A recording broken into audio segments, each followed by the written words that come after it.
Good morning. Thanks for coming. The brave, the few, the proud. Marines. I'm not going to say anything about Air Force and Marines anymore. Yeah, no. I got myself in trouble last time. People calling out like that. So, well, good morning. Let's open up in prayer. It's great to see everyone here.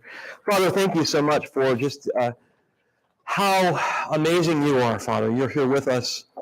Whether we come in here as a seasoned person who understands maybe a little more than others, or to other people who are saying, what is this thing all about? I read this book and I'm so confused. Father, please, I know you will meet us where our heart wants to go. Meet us in the wisdom, meet us in understanding, meet us in knowledge, meet us in stepping back and taking a look at the big picture. Father, thank you for this gorgeous, amazing book. The amazing book, God, Revelation. Give us insight. Reveal to us what you want done today. Thank you for everybody that's here today. Guide the service, guide Frank. In Jesus' name we pray. Amen. Okay, so Revelation, not uns. So let's chat and start. It's good to see everybody. When you talk about the book of Revelation, I love this quote. It was from Gordon and Fee. Gordon and Fee is probably it's a book that I can show you. I think I brought it, but it sort of talks about things like hermeneutics and exegesis and proper exegesis, proper hermeneutics. I'm going to get into that a little bit, but there it is, right there. How to read the Bible for all it's worth. When you enter into the book of Revelation, if you don't understand what is going on in literature, it feels like you're entering into a foreign country. Because the type of apocryphal literature I'll talk about was common in that day, was very common. But in our day, we don't really know much about apocalyptic literature. In fact, there are a lot of pieces in literature that they can compare it to understand it. And the best thing is, English standard to metric. How about, America never did it, right? They said, I'm not going to do it. Well, in the 70s, I don't know if you're giving away your age, but they tried to get us to do the metric system. But it wasn't going to happen in America, was it? We're going to take some of it. But our miles never went to kilometers, even though it's easier. We were just so used to the old way. I think that's really similar to the book of Revelation. So some of the books that I like are Gordon Ferguson, Revelation Revealed. Okay, it's a good book. I think he does a great job. When I go into depth on it, The Final Act, really if you're understanding premillennialism, millennialism, amillennialism, millennial dispensation, you can read that book. It's very good. And then if you're in our series, we have a book called The Sermons to the Seven Churches of Revelation. This is the latest, greatest book. Just came out like right before we started the book. So I'll leave these up here if you want to take pictures of them or not. So I wanted to start with a little story. My son and I, when we had conversations, and if you have little kids, they're curious, right? And they ask you questions like you just hate. Like, is God real? I can't see him. Where's he at? And I would sit down with him, and I remember him, and I'd blow on his face. I go, did you see the wind? He goes, no. But I said, did you feel it? And then I would say to him, he goes, well, Dad, I don't understand. I said, well, just because you don't understand doesn't mean it's not real. I said, Josh, what's the square root of 16? I don't know. I said, so is it, you may not know it now, but maybe later on you're going to know it. Let alone calculus. Jesse, what's the square root of 16? Let alone all these other things. Sometimes it takes a lifetime of study, and it takes the wisdom and insight of God, and sometimes you got to be satisfied with, sometimes I don't really know. Okay? So I'm not trying to say that I'm trying to excuse everything I don't know. I'm just saying, sometimes you just don't know things. I'm going to give you an example in Proverbs, okay? You read this passage, Proverbs 25. It says, and I think Sean and I had a little discussion about this. It says, in Proverbs 26, verses 4 and 5, just listen to it. Don't answer a fool according to his folly, or you'll be like him yourself. Don't answer a fool according to your folly, or you'll be like him yourself. The next verse is, answer a fool according to his folly, or he'll be wise in his own eyes. And you think, what is going on in the Bible there? Answer a fool, don't answer a fool. And so if you're close to it, and you're saying, this God is just contradictory, you can't understand. That's just stupid, right? What is God saying to us? That's how the book of Revelation is. I'm going to read it. God is saying what? What do you think it is? What does that mean? Answer a fool, don't answer a fool. Sometimes you should, sometimes you don't. 50-50. I think he's trying to say it's really hard to deal with fools. Amen. That's what he's trying to say. You see that? But see, people will be like, oh, this is contradictory. That's the book of Revelation. I mean, I'm going to read we'll start out reading Revelation 12, okay? I'm going to give you all these crazy, and then I'm going to ask you what it means, okay? So let's see where I'm going here anyway. We already prayed, right? Wasn't this cool? Look at that, John and his little baby. Is JR here? Man, that's going to be a precious picture. His daughter, Emmeline, right? Got it right. She is there with John, and then look at this. Everybody, what a great thing we had last night. In fact, JR, the firefighter, released all these. What are they called? Chinese lanterns? Is that what they call them? Is that the name? Okay, did I just say something wrong? But they were so cool. They were floating out. It gave us a memory. It was a cool night. So anyway, y'all know, if you've been here, we're going through the book on Sunday. We're going through basically just Revelation chapter 1, 2, and 3, which is the churches, which we're not doing it because we're afraid to go in the other stuff. It's just, it preaches nicely. It's very up to date about what God was saying really literally to the church. And this is what we're going through. Today, Frank will do Smyrna, one of the good non-rebuked church, as well as Philadelphia. All the other ones really got a certain pattern. Listen to last Sunday's message, or the one before, I can't remember. And this is what we're doing out there. In here, what we're doing, the last one is going to be the church in Fayetteville. That's interesting. But what we're doing in here is we're just going to have discussions, okay? And I realize, look, time is going to be really fast. I'm not going to get through. I've got a lot in here. I don't think I'm going to even cover it today. I'll try, but I'll set it up. It will be too much. But we're just going to have discussions. You got a week, and then in 2 weeks, and I don't even know. I didn't list what I want to cover because I know already we've started already 10 minutes into it. I'm not going to get through, not even close. I was going to have a little discussion.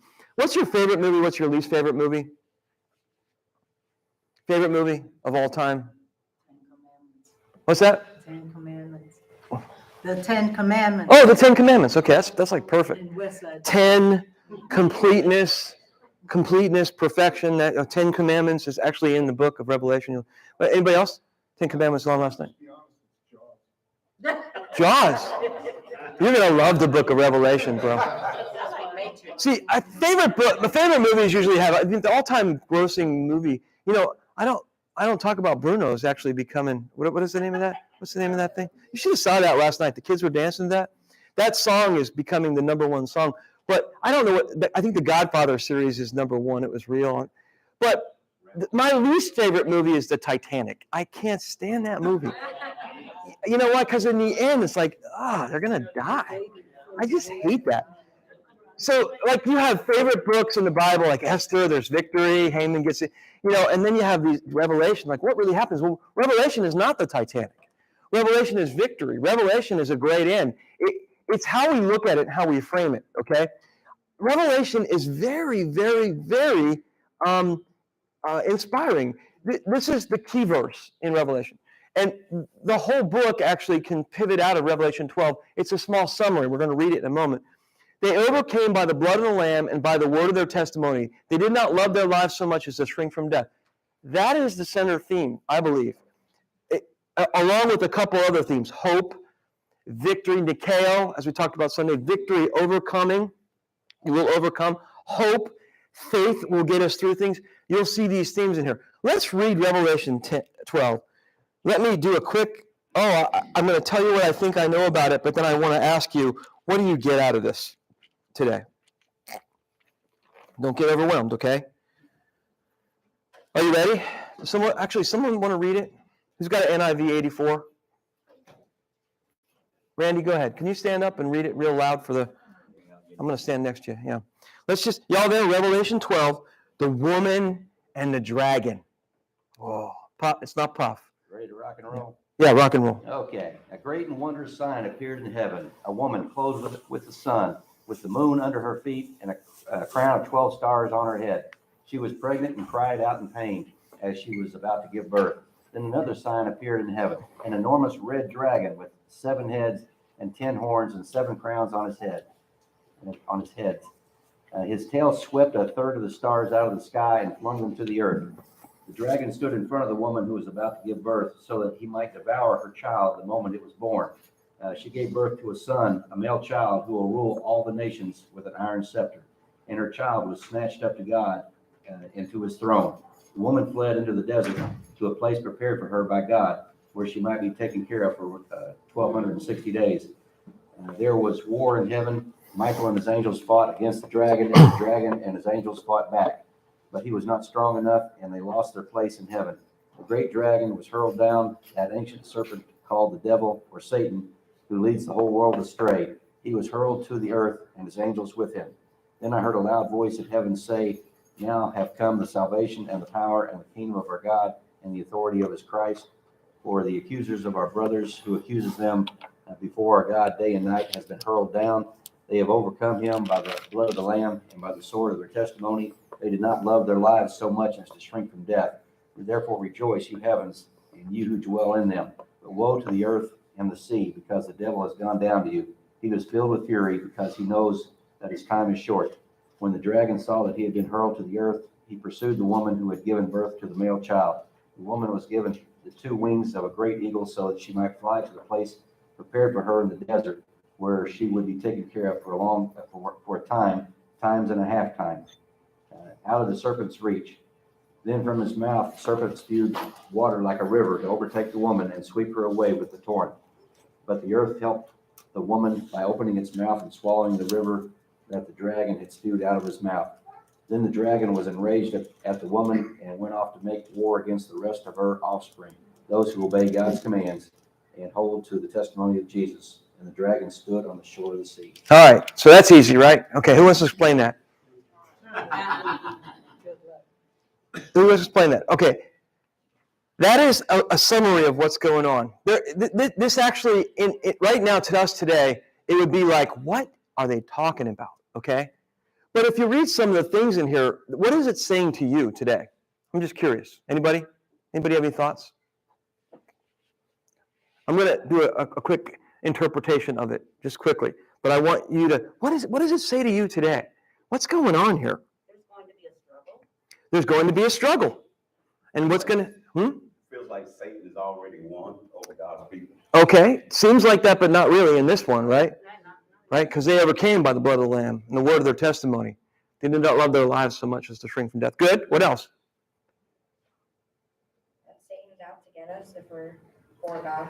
Satan is out to get us. That is in there 1,000 times. He's spewing lies in the ocean, in the water, and you'll see, right?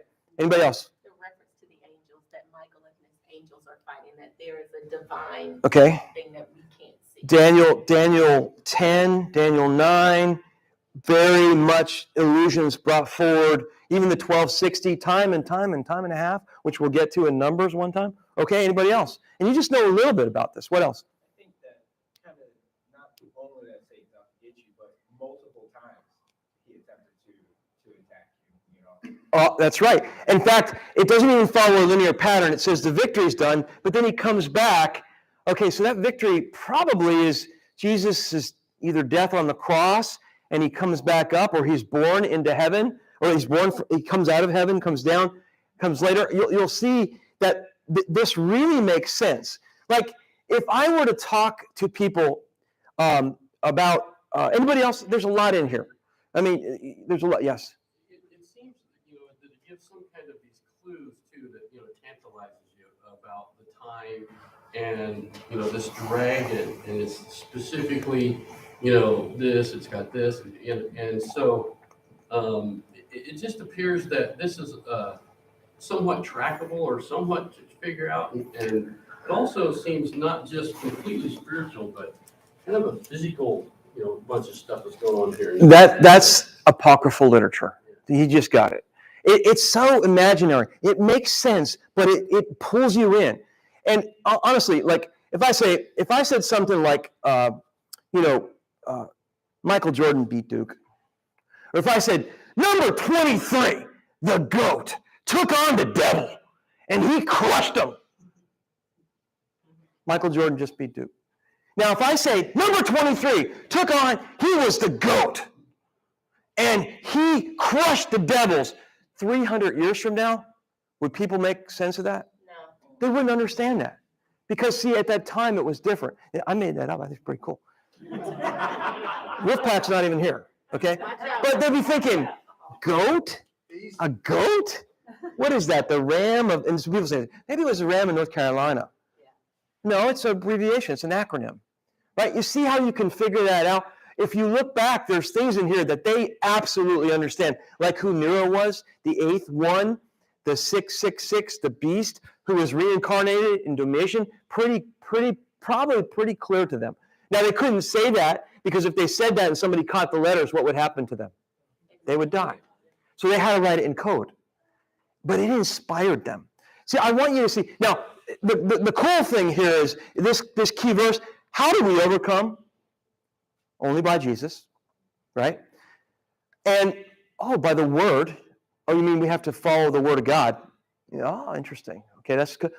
And their testimony. Oh, you mean you really should be sharing your faith to be locked in the word, to be able to overcome? There's an evangelistic thing here now, too. Oh, my Lord, are you kidding me? And they didn't love their lives so much as to shrink from death. You mean that they didn't care if their houses were confiscated in, Hebrews 10? They didn't care if they were killed, if their sons and daughters were killed. They were still not going to shrink from death because death wasn't really important to them. Something bigger was important to them. Do you see what you just got out of that passage and you haven't even studied it yet? Let alone just a couple things. Like we're going to talk about numerology, which there's a certain name for it, right? Let me go through the passage and try to just quickly in the next few minutes before I set up the whole book. I want to set up just a great and wondrous sign appeared from them in heaven, a woman clothed in the sun. That's Israel. Pretty common. She gave birth, right? She was clothed in the sun and the moon. An illustration back to Genesis where the dream of Joseph in Genesis came forward, the sun and the moon, right? Okay. And under her, a feet, and under her with the moon, her feet, and a crown of 12 stars on her head. Oh, 12 stars. Okay, what is that? Well, 12 is God's completion for faith and religion, or 4 times 3. It had the completeness of the world with godliness in it.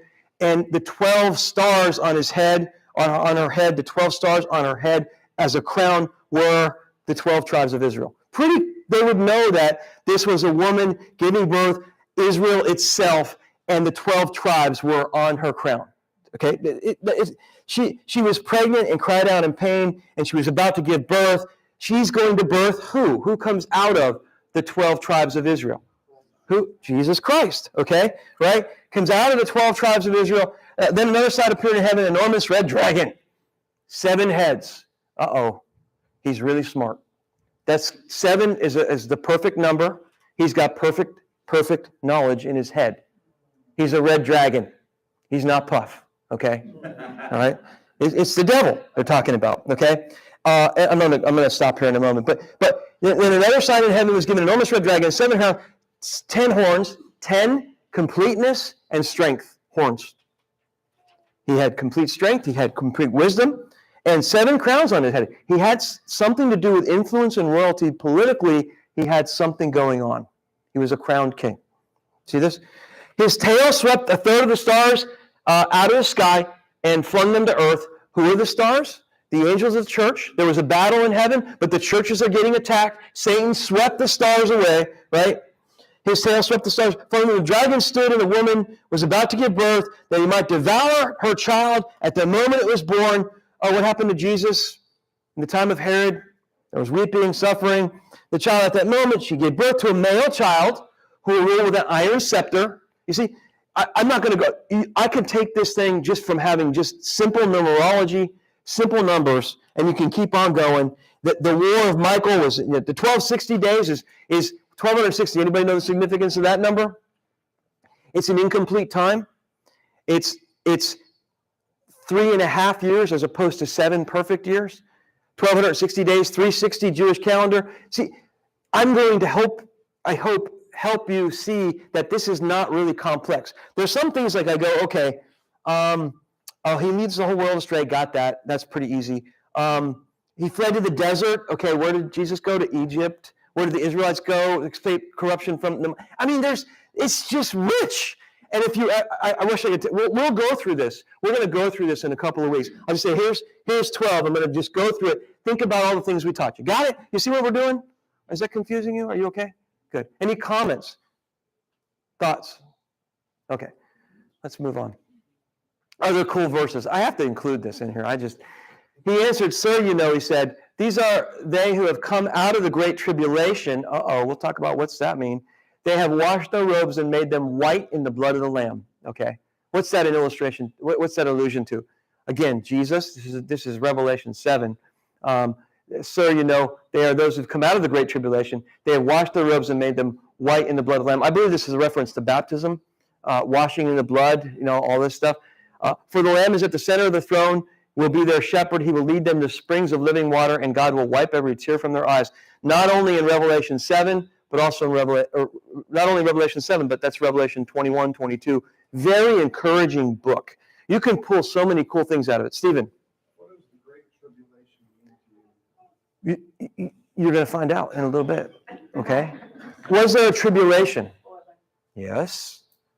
But is it like this in the premillennial, what we're talking about in a rapture, okay? And you're going to get introduced to a new friend of mine if I can get there in a few minutes, okay? So the themes, overcoming and victory, Nikeo, all the churches, you're going to overcome, you're going to overcome, you're going to overcome. All 7 of the churches got Nikeo, Nike, the winged God but it's not reference to that, it's just overcoming in Jesus. There's hope, there's faith, and I want us, our series we're doing is being consumed with Christ, because I think the way you get through Revelation is you're consumed with Christ. That's what he's trying to get across. That's the point he's trying to get across.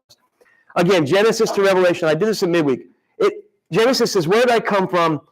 And Revelation says, where am I going? It's a flip of Genesis. Paradise lost, paradise regained, 21 and 22. It's beautiful. It shows the fall of mankind. It shows what Revelation is God's end book. And I said this before, God is not going to go out with okay, goodbye, boom. He's going out with a bang. God does things big. This book is beautiful. You'll see how beautiful it is. The beginning of the earth, the new heaven and the earth, okay? Sin and the curse, no more curse. Death enters, no more death. Sorrow, no more sorrow. Beginnings finished. It's a perfect bookend. In fact, when we go through this and we start pulling stories through, a lot of the stories, a lot of the plagues of Israel, a lot of the Pentateuch, or the Torah, Pentateuch, the 5, the forward. A lot of the Tanakh, which is the Torah, Nephiim and Kiviim, or however you say it, the Bible of the Old Testament. Don't tell a Jewish person, hey, do you read the Old Testament? They don't call it the Old Testament. It's not old to them. It's the Tanakh, or the Torah, or other things. The Tanakh is the whole thing. Paradise lost. Okay, so anyway, here's the cool thing. In Daniel said, this is the prophetic apocryphal literature before, but you, Daniel, roll up the seal of the words of the scroll until the time of the end. Many will go here and there to increase knowledge. So in Daniel, the scroll was rolled up. All of the stuff that was being put out, they didn't understand. They predicted the forecoming of Jesus. They just didn't understand. But Revelation says, then told me, don't seal up these words, the prophecy of the scroll, because the time is near. So he's saying this is understandable. So that's a big difference. They couldn't understand the old apocryphal literature. They didn't know what was going on. Now it's coming true. They've been studying it for years and years and years. We have the opportunity to look at Daniel and Ezekiel and Zechariah and parts of Daniel, Ezekiel, Zechariah. What are the other apocryphal books? Some other apocryphal areas. And we have the opportunity now to look at them in truth and understand them. The seals are being broken. Got me? Okay? Yes, you're welcome. Okay, so I know it's confusing. Now, I'm setting us up. I don't think I'm going to get to what I want to, but I'm setting us up. I love, I think, very well done, besides these books, the best thing you can do if you're not a reader is go on, what's the Bible Project? And there's two separate things he draws out. He's pretty accurate in that, I think, from our restoration view. Anybody listen to it? Try and read through the book next time. You got 2 weeks. Read through the book, listen to that, and then we'll start really hammering it out. We'll start getting into deeper things, okay? All right? So there's 7 blessings. By the way, I think 7, I can't remember, 42 or 56, somewhere like that. The number 7 is in this book that many times. So numerology is huge, and I'll go through it. But there's 7 Beatitudes, just like there is Beatitudes in the Old Testament. There's 7, which is funny if you read the Old Testament, the first 5 books, the Torah. There's 7 Beatitudes or blessings. Blessed is the one who reads the words of this prophecy, and blessed are those who hear it and take heart. So you're getting a blessing to understand this because you're really going to see it in its full glory.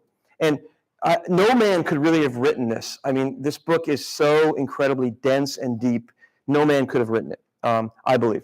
You can look at all the other ones. I was going to have us go around, and I thought we'd have all this time. We don't have all this time. But there's all these cool blessings just reading this book, okay? There's 7 promises to overcome. Revelation, eat from the tree of life. That means we have eternal life. That I don't think there's an actual tree of life. I think it's a metaphor for being next to God. I don't know, I know there's a garden picture metaphorically. I don't know. There could be a tree, but I don't think, hey, James, can you grab me an apple on your way so I can continue to live here in heaven? I just don't think that's really what it means. The tree of life is also in Genesis. It's one of the 2 trees, right? The knowledge of good and evil. In the garden, when sin came, the tree of life was taken away, and the tree of knowledge of good and evil, they couldn't eat from it anymore. That was their communion with God. It was broken, and now you're seeing the restoration of that in Revelation, which is so beautiful. We won't be hurt by the second death. We begin him manna to eat, which is interesting. Give power of the nations, clothed in white garments, will be pure, will be a pillar in the temple of God. And we have the right to sit with Jesus on the throne. This is encouraging. I don't wear a crown. I mean, something's up with this. This is the blessing in there's 7 I ams. 5 of them are Alpha and Omega, mean Jesus is everything. That's why I like consumed. There's 7 I ams. Just like the book of John has 7. I am the bread, I am the light, I'm the resurrection, I'm the truth, I'm the way. 2 other ones in there. So the 7 I ams. This is all hidden in there. It's so cool. He that liveth was dead is alive forevermore, and he's the root and offspring of David, the bright morning star, which is all allusion to all the Old Testament, answering who Jesus really was. Okay? Lots of illustrations to Psalm, pulling a lot of things. Okay. I'm giving you this. I don't love it. I don't love it because I'm not sure about the 7 years things, but how do you divide the book up? Well, there's my dogs. That's for your, it's getting too heavy right now. So, but I'm going to go back to that picture, but this is Willow, and this is Bailey, and Alexis did this. This is a Starbucks cup. Isn't that a cool picture?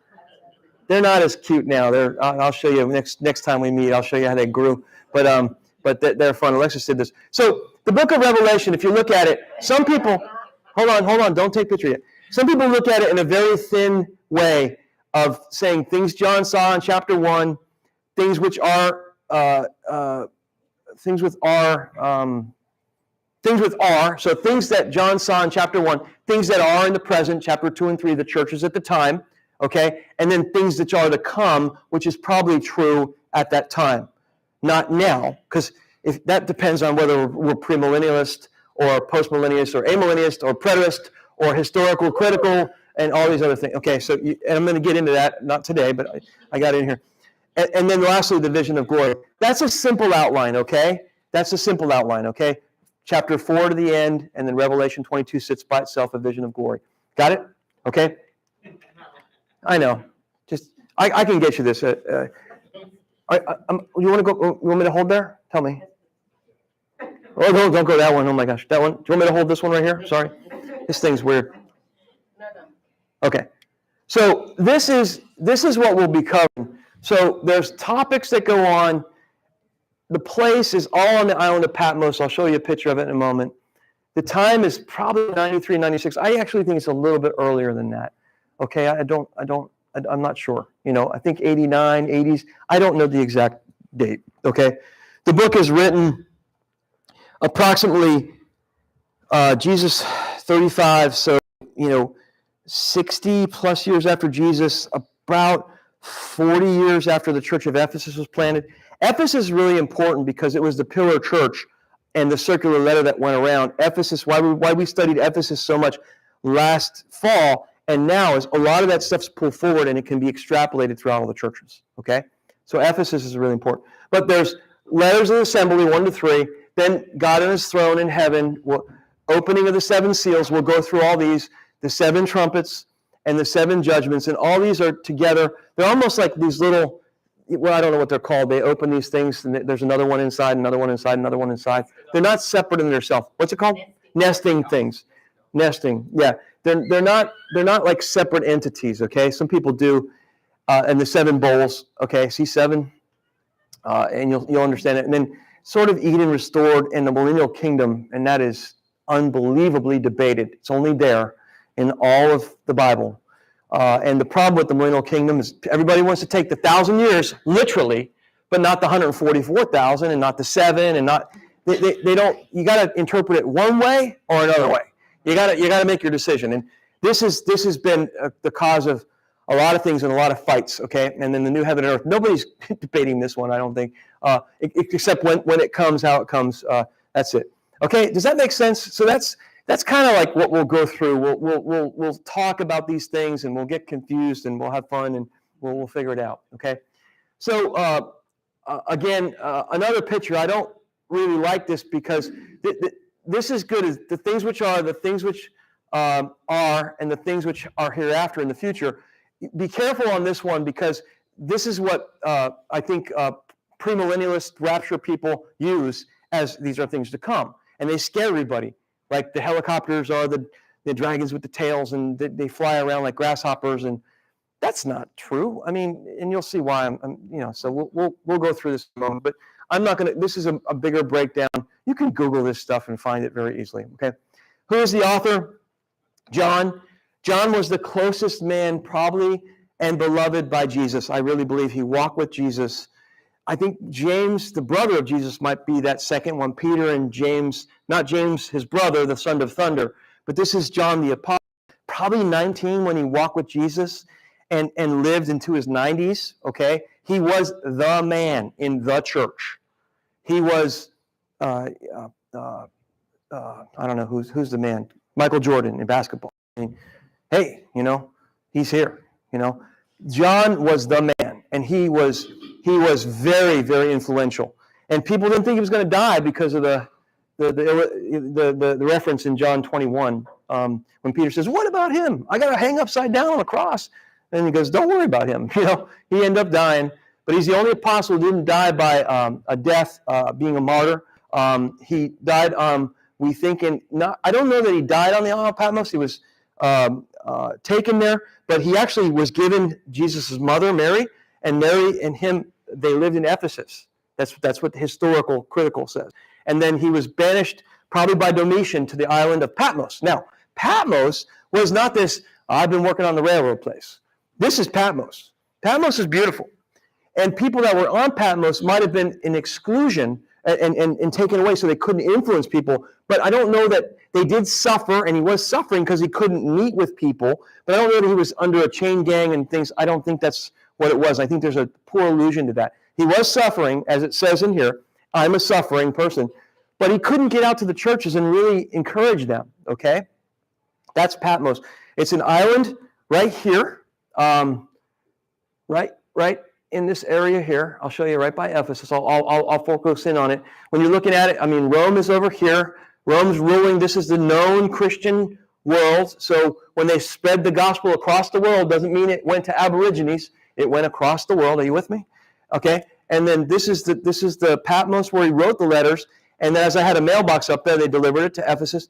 And, it's funny. People say why the churches were written this way, but this is why. It was on the mail route. You just went from Ephesus to Smyrna, Pergamum, Thyatira. That's the way the mail route went. And they were all pretty close. These churches were, this is modern-day Turkey. They were connected. This was the pillar church over it, okay? And this was the city was influenced greatly by a guy named Domitian, who was the emperor. When the emperor came in to power, what he did was he took a city, and it was his city, and then he made it his city, and because he was Domitian actually made himself a god, and there's a name for this. I'm not going to go into it, but the cultural context and all the things that were going on, we're past 10 after, so I'm going to get into this next time. Okay, I will talk more about next time. I'll talk about cultural context. I'll talk about what happened day-to-day life for people. I'll go through the Caesars. I'll go through numerology, and I'll go through millennialism, premillennialism, and all that stuff. So that's what you're going to get next time. The next class, that's the 24th, the next class, I'll get into actual the exegesis and the hermeneutics of what this means. Hermeneutics, all it means is it's the way you translate something in the history, context, and culture, and the grammar is the exegesis. You do hermeneutics, and what it means is it can't mean now what it didn't mean then. That's all that means. When you're taking a Bible verse apart, you have to understand that. It can't mean now. You can't have flying helicopters, right? In this time, they weren't referencing flying helicopters like Hal Lindsey was in all the premillennial thing. I'm going to talk about the rapture next time. I had that all in here today. Okay, that's it. Any questions? We're done. It's 10 after, so I need to go. Yes? Can you go back just a minute to the slide with the themes? The what? The themes? The theme. Theme scripture? Yes. No, the themes. The slide with the themes. I don't know where it's at. If anybody needs to go ahead if you're going into the children's ministry. Oh, that one, yeah. You want these slides, I'll just send them to you. Okay. You guys want them? Yeah. Okay. I'll get them to Mrs. C, and I'll get them. I'll continue to go. I don't like preaching from PowerPoint, but I think this is we're going to have to think about some of these things. Take these concepts and make them yours, and it'll help you as you start to read the book. Yes? What was the audio recording you were telling us to listen to? It would be Bible helpful. Project. Bible Project. Yeah, the illustrators. Bible Project is something done by somebody, draws it out. It's visual and everything. Doug Jacoby also has, you could buy it on IPI and listen to his stuff. Very easy. I have like 50 classes in religion. I don't know, some master's degree or doctorate degree. They're in depth. I might show some of them to illustrate some points. Okay. All right. So I didn't get to even a quarter of what I wanted to today. Any other questions? All right. Thank you. Have a good day for service. Yep. Mhm. All right. Oh, it's so hard. Thank you, bro. Oh, you're welcome. Great job, Don, with that. Oh, It's a lot. so hard. Great. Am I moving too fast? I need to move it back a little bit. I don't know. It's good concept. Yeah.